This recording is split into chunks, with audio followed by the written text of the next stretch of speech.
प्रश्न है, दी गई आकृति में एबीसीडी वर्ग है जिसकी भुजा 4 सेमी है। एडी पी पर इस प्रकार एक बिंदु है। एडी पर एक पी बिंदु इस प्रकार है। ये एडी पर एक पी बिंदु लिया इस प्रकार है कि बीपी प्लस सीपी का न्यूनतम मान क्या है। अब देखो इसका बीपी और सीपी इन दोनों का न्यूनतम मान बताना है। ये 4 सेंटीमीटर वाला वर्ग है तो चारों भुजाएं जो होगी वो बराबर होगी, 4 4 4 4 ही होगी।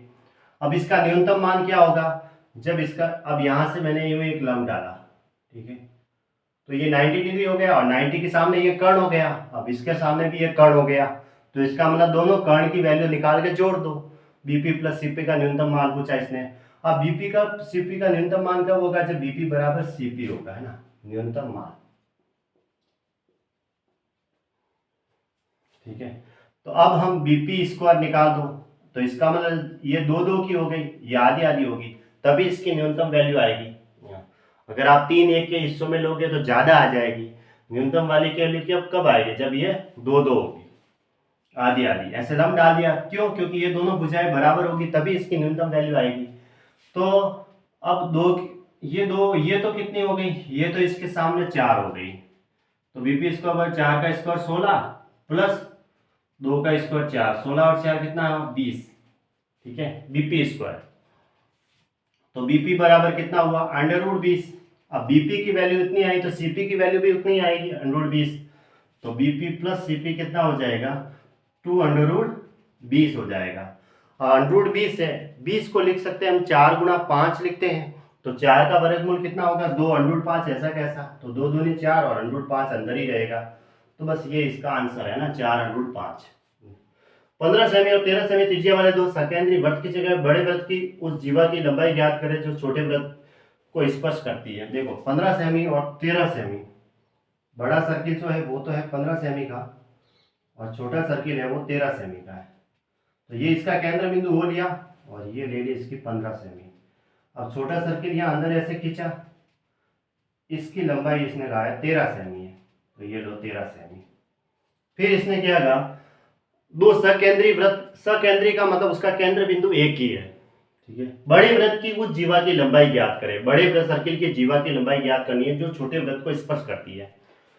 तो यहां से एक जीवा खींच देते हैं, ठीक है, जैसे मैंने यहाँ ऐसे जीवा खींच देता हूं, जो छोटे बड़े वृत्त की उस जीवा की लंबाई ज्ञात करें जो छोटे वृत्त को स्पर्श करती है ना, छोटे सर्किल को ऐसे टच करते हुए जाती है, तो ये जीवा खींच दी मैंने, ठीक है। तो ये जीवा की लंबाई ज्ञात करनी है,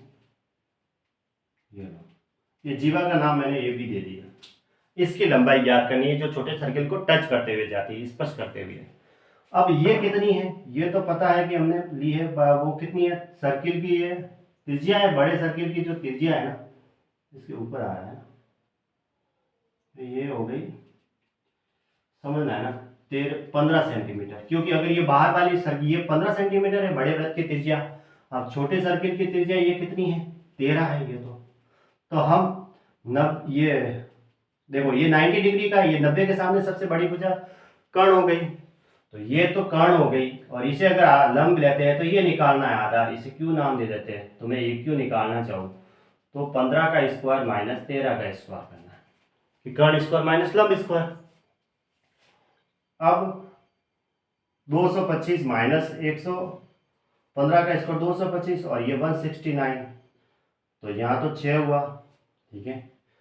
अब 21 में से 16 गया तो 5, यानी AQ स्क्वायर की वैल्यू आई ना, AQ स्क्वायर की वैल्यू कितनी आई 56 आई, ठीक है। तो AQ बराबर कितना हुआ √56। अब √56 है ना, 8 गुणा 7 होता है 8 7 56, तो 4 गुणा 2 4 गुणा 14 लिख देता हूँ। 4 गुणा 14 इसलिए लिखते हैं कि भाई 7 और 2 तो अलग से रह जाएंगे और 4 का वर्गमूल 2 हो जाएगा, तो 7 दूनी 14 अंदर रह जाएगा, 4 का वर्गमूल 2 बाहर आ जाएगा, तो इसको ऐसे लिख सकते हैं 2√14, ठीक है। 14 चौका 56 होता है, अगर इसका स्क्वायर करते हैं तो 14 गुणा 4 56 होता है, 14 चौका 56, ठीक है। अब AQ की वैल्यू आ गई तो BQ भी उतनी होगी जितनी ये आई है, तो हमें जो ये भी मिलेगी वो कितनी आ जाएगी 4√14 सेंटीमीटर, ये इसका आंसर हो जाएगा 4√14, यानी ऑप्शन सी राइट है।